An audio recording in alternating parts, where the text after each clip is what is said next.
The frame opens on the cracked bell tower of the old orphanage in the still night, its rope missing and the bell silent. In 8 seconds you glimpse a shadow sliding down those wooden stairs, no face visible, only the bell's tongue dragging across the floor, scratching the planks.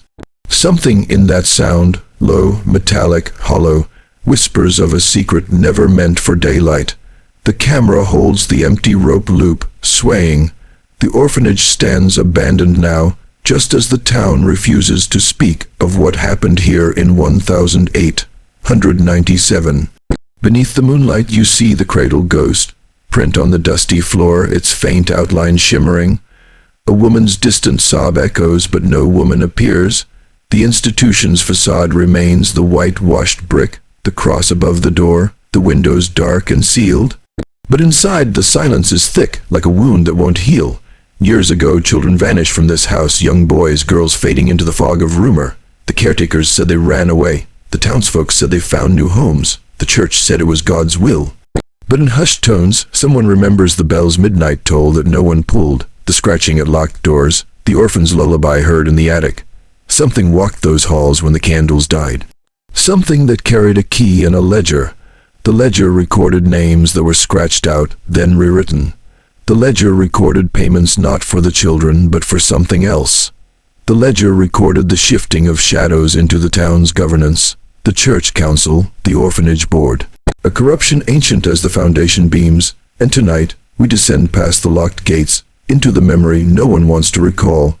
The town of Graybeech lies beyond the river bend, surrounded by moss, hung oaks and half-sunken gravestones. On its map you'll find a modest population, a church steeple, one trolley line long out of service, and a tall, shuttered building, the orphanage. The locals call it the old place, never naming it more.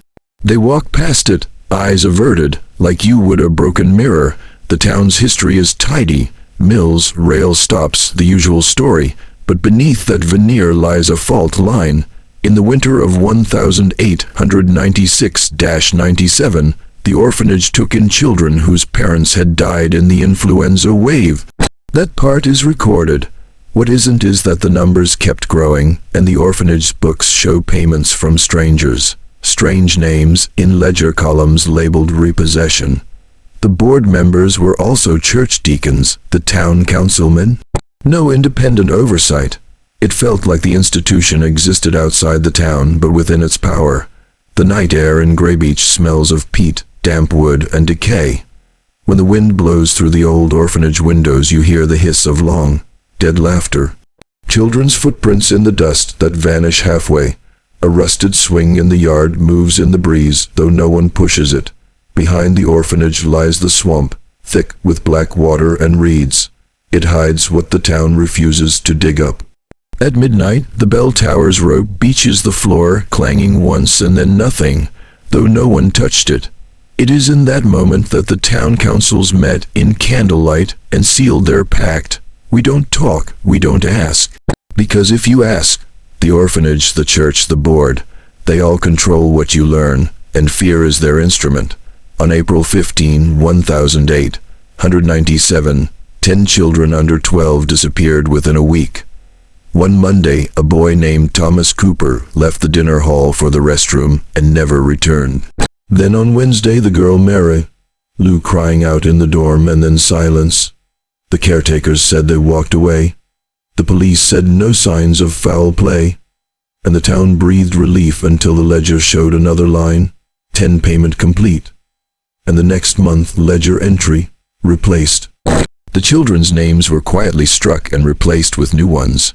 No one outside the orphanage board asked, but the old janitor remembered flickering shadows as he cleaned the corridor. The piano in the parlor played a note it should not when the wind died. He heard a voice saying, "Take them," behind the locked orphan door. He quit the next day. At the same time, the local church, St. Mark's Church, received a letter, "Praise for your work. The children are safe." No signature. The letter was in crimson ink. The rector passed it quietly to the board. The rector did not ask who sent it. The board did not ask who wrote it. Payments changed hands. Soon the orphanage expanded. More dorms, more beds, a higher roof. The town hailed the generosity, But when the children vanished, the doors shut and the curtain lowered. No investigation, no funeral, no public sign. The families who had lost children, many of them laborers, immigrants, left town. The rumors persisted. Gentle old sisters walking children into the night, silent carriages without lamps, the river ferry that stopped returning. But the institutional voice said, nothing unusual, and so no one looked. Because at the orphanage in Graybeech, the disappearance was not a mistake. It was a transaction. The ledger sat in a locked chest in the orphanage office. Rich black leather, tarnished brass lock, pages yellow with age. It listed more than just names, dates, ages, parents' names, diagnoses of consumption or nervous collapse, and a final column, disposition. On those pages, familiar names ended with transf 1897 or closed account. The entries stopped in late 1897 and then resumed years later under new headings. The chest disappeared in the 1930s. But one former board member's granddaughter still remembers the hush. We don't speak of the book. It's as if the ledger was the key to everything, and once the key was gone, the secret locked itself deeper. But the book's ghost lingers, like a scar on the wooden floorboards of the orphanage office. In the dim light, you imagine the board meeting, men in black coats, collars faint, white in the candle glow, the rector seated between the orphanage superintendent and the mayor. There is talk of growth, charity, expansion. Under their breath, stability, control. The board nods. Outside the window you hear the children singing hymns, sweet, high, haunting. The rector's wife coughs. Someone glances at the ledger. The number of children is less than the number of beds. Someone says, we'll get another fund. Someone else answers, don't ask questions. The ledger is closed. The key is hidden in the rector's study. The orphanage door is locked at midnight. The children vanish. The ledger is the contract, and the key is the silence it buys. The orphanage and the church are bound by more than geography. The board of the orphanage is seated in the pews at the church. The rector serves communion to children who sleep in the orphan's dorm. Sermons speak of charity, sacrifice, salvation, and beneath that, the unspoken message, obedience. Behind the pulpit, the board watches. The church bells call the faithful each Sunday. The orphanage bell is silent, but the institution remains. Beneath its moral veneer you sense the gears of control. Men in suits, ledger pages, payments in the dead of night, children delivered and collected like parcels, blessings whispered over hidden transactions. In the hospital room of the church's parishioner you hear the dying woman ask, have they come for him? She refers to her grandson placed in the orphanage after her husband died. The rector assures her, all is in God's hands. She shuts her eyes. But later she dreams the bell tolls in the orphanage. She rises, crosses the river in her dream, sees children walking into the swamp, wading thigh deep in cold black water, their toes missing strokes. Something takes them. She wakes in a sweat, the sheet soaked. No one thinks to ask why she had this dream, because in Graybeech, dreams like hers are dismissed as grief. The church offers comfort, but not truth. The board speaks of expansion, stability, charity. The board meets at midnight when the town sleeps. They pass resolutions and sign blank forms. They speak in low voices of special cases. They refer to the clients. Outside the glass doors you see the bell tower's windows flicker, but no flame inside. The church pews fill Sunday after Sunday. The congregation prays for souls, but the orphanage houses secrets for souls no one prays for, and the board holds the key. In the first weeks of May 1897, amid the heavy spring rains, children reported a midnight march. In soft voices, they described being awakened by a different voice than any they knew, low, commanding. It told them to gather in the hall, coats on, shoes tied. The wind howled outside, the windows rattled. The caretakers were absent. The children lined up, 15 deep, feet bare on the cold flagstone. They walked down the stairs, through the side door, into the mist, thick yard. The oak tree's limbs thrashed like arms. The bell tower loomed above, its rope looped but silent. A carriage, its wheels sinking into the mud, was waiting, No driver visible. The children climbed in 2 by 2. The carriage moved into the swamp's edge.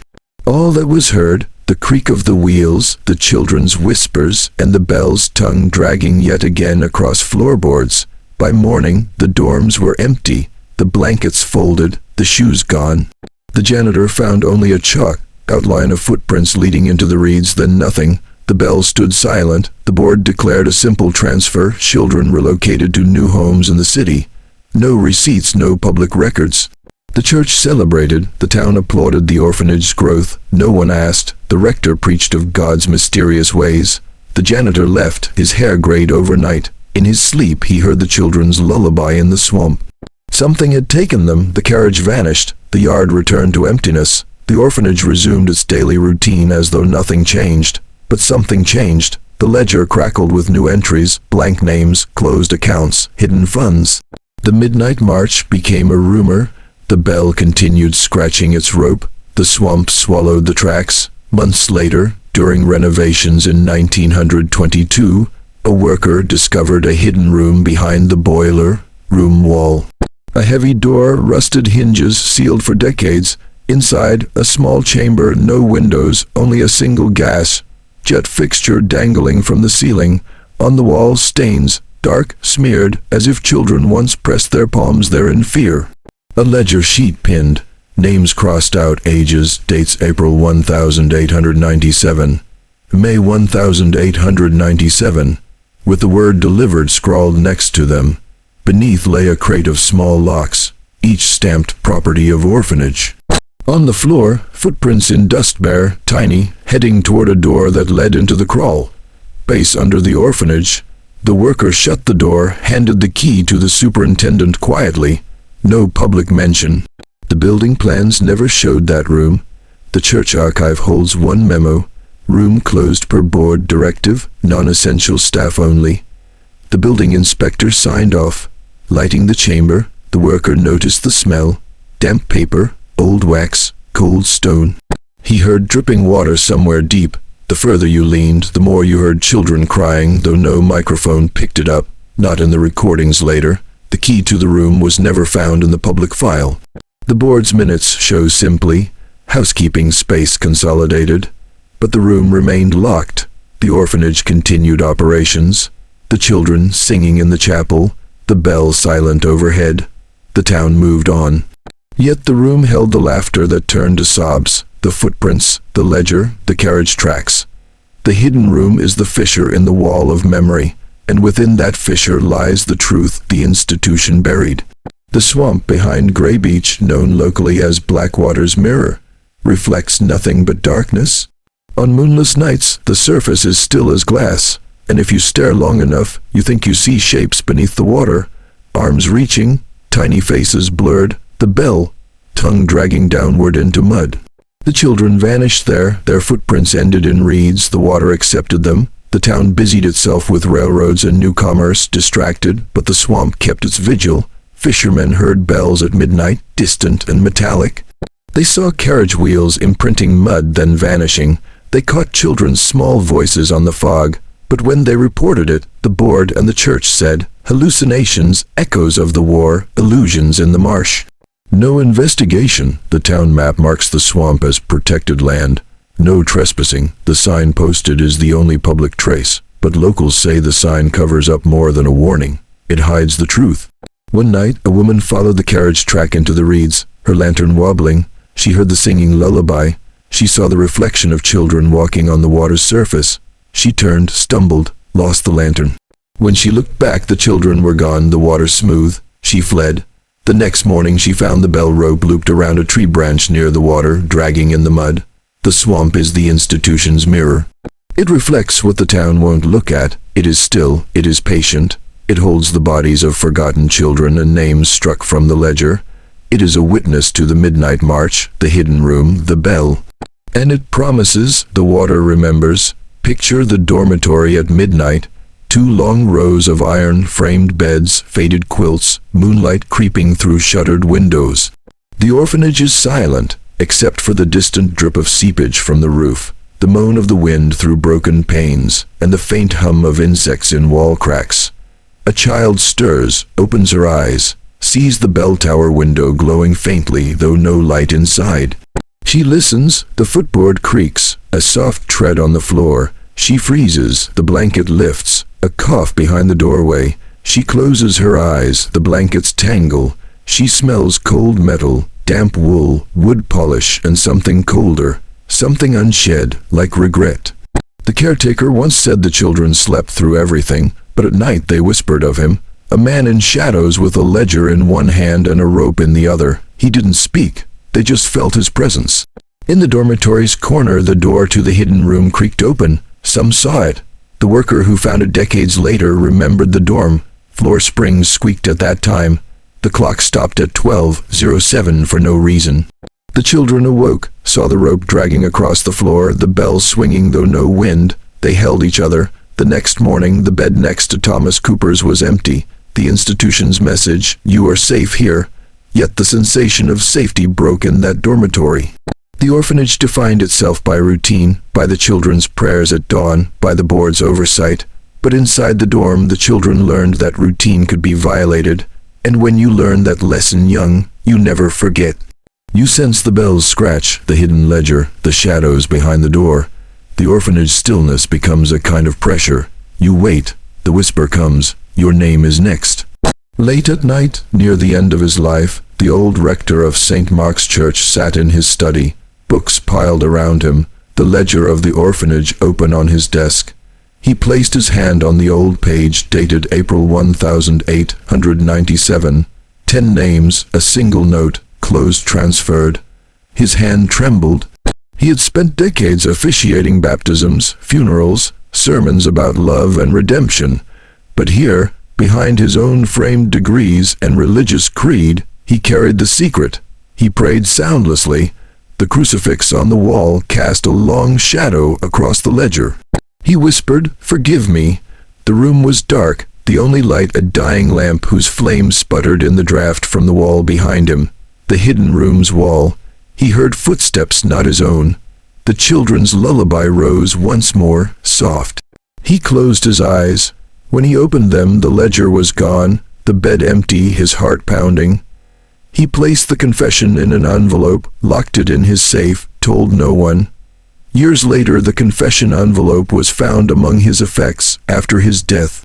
Inside, the names, the ledger reference, and a final sentence. They left. I watched. The board dismissed it as the ravings of a failing man. The church issued no statement. The town chalked the rector's death up to old age. But for those who read the envelope, it became a key. The rector had known.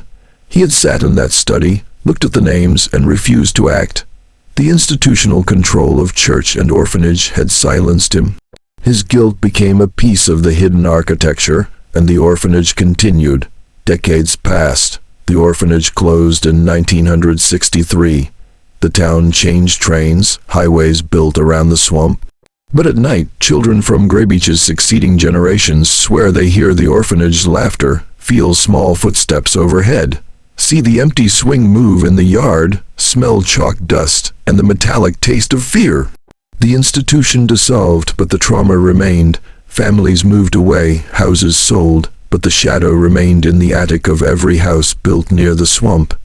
They call it Graybeech's song, the lullaby that stops. The bell that never rings, the ledger that never closes. Adults recall waking in childhood, seeing the moonlight through blinds, hearing the caretaker's footsteps, glimpsing the rope in the corner. Their parents brushed it off, just dreams, but the dreams persist. Some have nightmares of the midnight march of 4-wheel carriage wheels, of the bell's tongue dragging.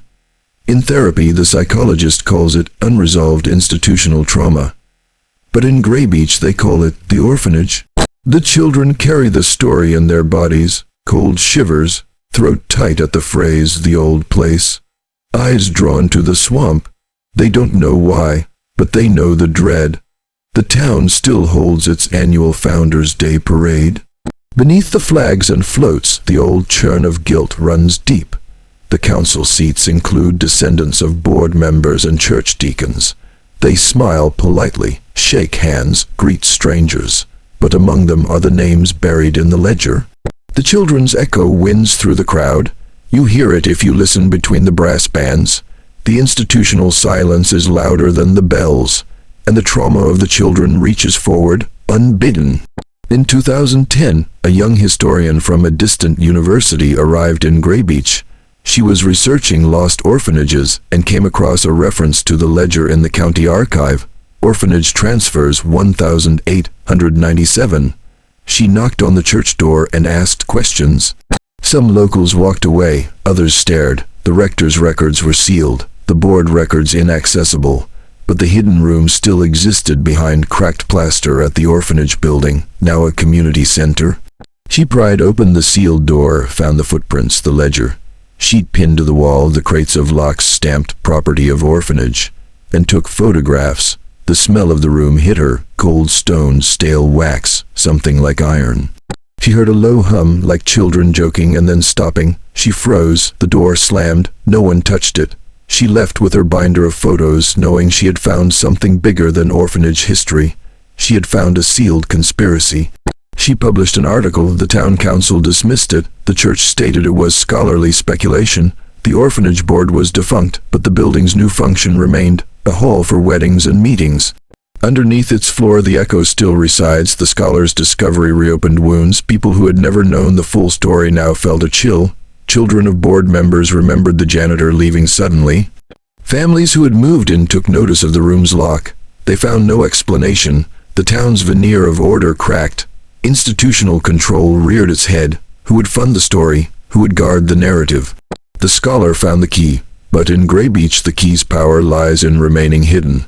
On the centennial of the missing children in April 1997, the town held a ceremony. The community hall, once the dormitory, filled with residents. They lit candles for remembrance. At midnight, they rang the orphanage bell once, though the rope had been removed for decades. The bell clanged awkwardly, a single crash that echoed across the swamp. The next morning someone found the rope looped around the oak tree near the water, fresh. No explanation. Families left the ceremony early, uneasy. The scholar tried to record the bell's tone. The recording picked up a second sound beneath the strike, a child's sob, faint. The file still sits in her archive, unused by mainstream media. After the ceremony, the town's mayor said this was about healing, but the silence returned. The board of the former orphanage released a statement. We honor the memory of those children. No names. No acknowledgement of transfer, disappearance, ledger entries. The church gave a prayer, the mayor shook hands, the scholar left, but the swamp was quiet that night. No children's footsteps, yet the rope remained looped around the branch. The bell tower stood empty. The institutional message, closure, but closure was a lie. Later, the community center managers reported the swing in the yard moved even when the wind died. The janitor's voice echoed over the speakers. Good night, children. The hose in the basement burst with no fault. Lights flickered. Parents whispered to their children, don't go there. The night of the bells reopened the wound. The institutional facade cracked, and the swamp's mirror reflected the missing names. Two of the families whose children vanished kept moving until their names changed. One family moved west, changed their surname, had children of their own, never mentioned Graybeech again. The mother carried nightmares, the midnight march, the ropes slipping, the carriage wheels biting into mud. The father woke each time the wind touched their curtains. They buried their son's memory in new soil. Still, he came to her in dreams, standing by the water, shoes off, soaked to the ankles, pointing at the rope on the tree branch. She awoke heart-pounding, the smell of damp reeds in her nose. She never told her daughter. The daughter remembers the smell. She remembers the lullaby playing in a room where no instrument was. Another family stayed but never spoke. The grandmother walked to the swamp each day after her husband died.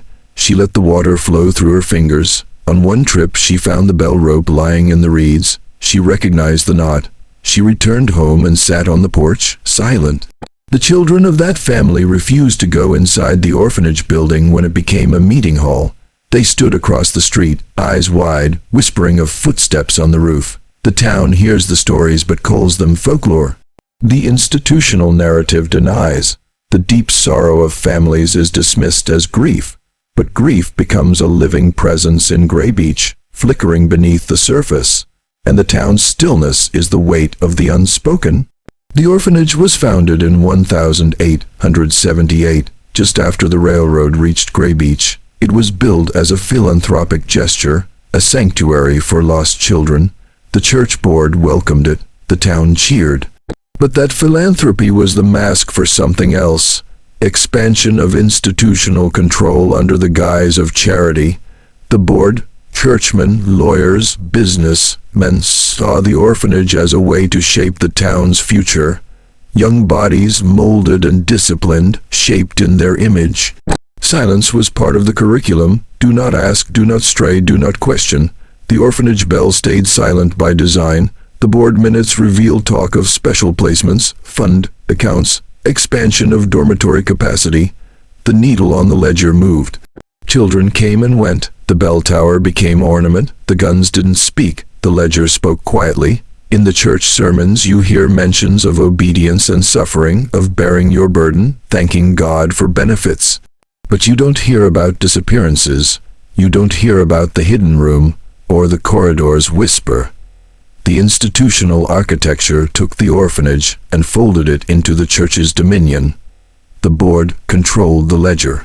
The church controlled the heart. The town yielded. The children obeyed. Trauma was built into the structure. The bell silence was the sign. We control the time. We control the footsteps. We control the naming. The ledger's key opened doors no one sees. The swamp accepted the footprints. The children vanished, and the town kept its faith. In summer nights, people dare each other to go to the swamp. They walk past the old orphanage, through the reeds, into Blackwater's mirror. They carry flashlights, recorders, sometimes cameras. They see the carriage tracks, the bell rope looped around the tree, shoes lying in the undergrowth. One group found a rusted lock stamped "Property Orph." They followed further. Their lights flickered. They heard children's whispers, then nothing. They saw movement in the water, 2 small hands waving, then gone. They ran. Their footage shows only darkness, but audio picks up the carriage's wheels. They pulled the brakes in editing. The town police logged the incident as unauthorized trespass. The community center managers removed the junk lock. The swamp walk is a ritual of the young. They feel the institutional silence, the ledger's echo, the missing footsteps. They taste the metallic air, smell the peat, feel the chill in the yard's swing. The orphanage looms above them, windows sealed, bell tower empty. The church steeple glows a mile away. The town sleeps. But at the swamp's edge, the children's echo calls, and the walkers listen. The institution may have collapsed, but the architecture of control remains in the reeds, in the rope loop, in the tracks. The swamp keeps the secret. The institutional power is silent now, but its legacy watches. Regret flows like water through Graybeech. It wets the graves of the disappeared children, though no names are carved. It drips from the boardroom walls. The rector's confession gathers dust. The scholar's photos sit on a hard drive. The town's annual Founders' Day floats but touches nothing real. Regret is unspoken, unacknowledged. The orphanage building stands as a hall for community events, rental weddings under chandeliers, laughter in the old dorm. The bell tower abandoned, a chandelier inside replacing the rope. The irony hangs heavy. Regret is a cost nobody pays, the blood of children unmarked, the ledger blank, the institution silent. The town moves on, but night still brings the shriek of the bell's memory, the cold of the swamp, the phantom footsteps in the dorm.